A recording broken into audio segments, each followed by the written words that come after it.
जय श्री राधे। पूज्य श्री सद्गुरुदेव भगवान के चरणों में प्रणाम। पूज्य श्री स्वामी राम सुखदास जी महाराज कहते हैं, मनुष्य शरीर परमात्मा प्राप्ति के लिए ही मिला है। वह काम नहीं बना तभी तक मृत्यु का भय रहता है। वह काम शरीर रहते बन गया, अब शरीर रहे या जाए चिंता की कोई बात ही नहीं है। शरीर की कोई गर्ज है ही नहीं। रज्जब धोखा को नहीं, फल दे सूखा खेत। भय मृत्यु का नहीं है। मनुष्य शरीर पाकर जो काम करना चाहिए था उसके नहीं करने का भय है। मनुष्य शरीर पाकर भी उन्हीं कार्यों में लगे रहे जो काम सभी योनियों में करने का मौका है, इस बात का भय है। असली काम कर लिया, अब भय का क्या कारण। असली काम क्या है? भगवान की प्राप्ति। सज्जनों, एक भगवान की शरण हो जाओ। अब भगवान मारे चाहे तारे, कोई भय है ही नहीं। जब मृत्यु का ही भय नहीं रहा तो अब दूसरे किसी भय की क्या चर्चा हो। बस अब मस्ती से भगवान नाम का जप करना है और भगवान से यही प्रार्थना हो कि हे नाथ, मैं आपको भूलूं नहीं। भगवत दर्शन से भी भगवान का प्रेम प्राप्त हो जाना श्रेष्ठ है। भगवान के अवतार काल में बहुतों को भगवान के दर्शन हुए, लेकिन सबका भगवान में प्रेम थोड़े ही हो गया। लेकिन भगवान में प्रेम हो जाए तो भगवत दर्शन होते ही हैं। यह नियम है। भगवान का स्मरण समस्त साधनों का सार है। भगवान को याद करते ही संपूर्ण अमंगल नष्ट हो जाते हैं। इसमें लाभ ही लाभ है, हानि है ही नहीं। सत्संग की बातों में भगवान को याद करना सबसे मार्मिक बात है, सबकी सार बात है।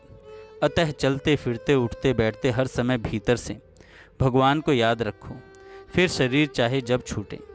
मनुष्य शरीर बड़ा दुर्लभ है, पर जब दुर्लभ चीज़ प्राप्त हो जाती है उस समय आदमी उसकी कीमत समझता नहीं। सच्चे संत का मिलना भी बहुत दुर्लभ है। सच्चा संत मिल जाए तो जल्दी अपना कल्याण कर लो, दूसरी बातों पर विचार मत करो। ऐसे ही अच्छा ब्राह्मण मिल जाए तो कोई भी जगह हो, कोई भी समय तिथिवार हो, श्राद्ध तर्पण कर दो।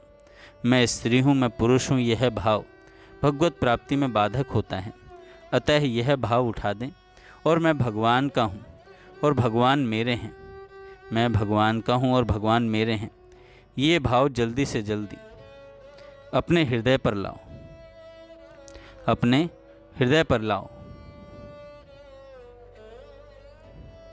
स्वामी जी महाराज आगे कहते हैं, नाम जप की खास विधि है कि हम भगवान के होकर भगवान के नाम का जप करें। हो ही राम को नाम जप, तुलसी तज कुसमाज। अब थोड़ी दूसरी बात बताता हूँ। भगवान के नाम का जप करो, पर जप के साथ में प्रभु के स्वरूप का चिंतन भी होना चाहिए।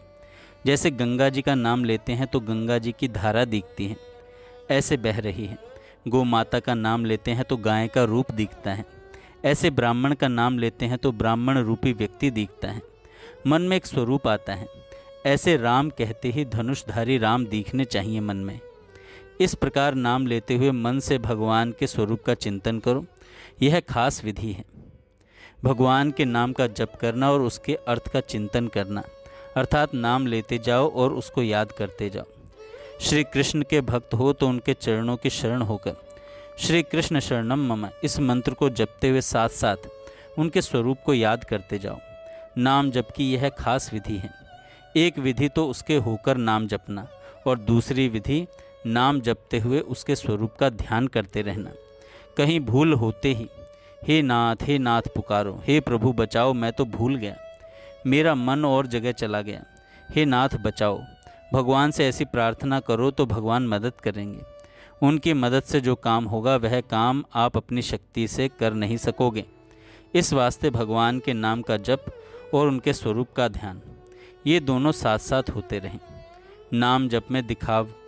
नाम जप दिखावटीपन में न चला जाए, अर्थात मैं नाम जपता हूँ तो लोग मेरे को भक्त माने, अच्छा माने, लोग मेरे को देखें, यह भाव बिल्कुल नहीं आना चाहिए।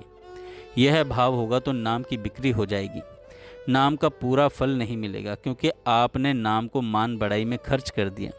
इस वास्ते दिखावटीपन नहीं होना चाहिए। नाम जप भीतर से होना चाहिए, लगन पूर्वक। लौकिक धन को भी लोग दिखाते नहीं, उसको भी तिजोरी में बंद रखते हैं। तो लौकिक धन जैसा भी यह धन नहीं है क्या जो लोगों को दिखाया जाए। लोगों को पता लगे तो क्या भजन किया। नाम जप भीतर ही भीतर करते रहें, एकांत में करते रहें, मन ही मन करते रहें और मन ही मन से पुकारें, लोगों को दिखाने के लिए नहीं, लोगों को दिखाने के लिए नहीं। प्रथम तो मनुष्य शरीर का मिलना कठिन है और यदि मिल जाए तो भारत भूमि में जन्म होना मुश्किल। कलयुग में होना तथा वैदिक सनातन धर्म प्राप्त होना बड़ा दुर्लभ है। इससे भी दुर्लभतर शास्त्रों के तत्व और रहस्य बतलाने वाले पुरुषों का संग है। इसलिए जिन पुरुषों को उपयुक्त संयोग प्राप्त हो गए, वे यदि परम शांति और परम आनंददायक परमात्मा की प्राप्ति से वंचित रहें तो इससे बढ़कर उनकी मूढ़ता और क्या होगी, इससे बढ़कर और क्या मूर्खता होगी। जय श्री राधे।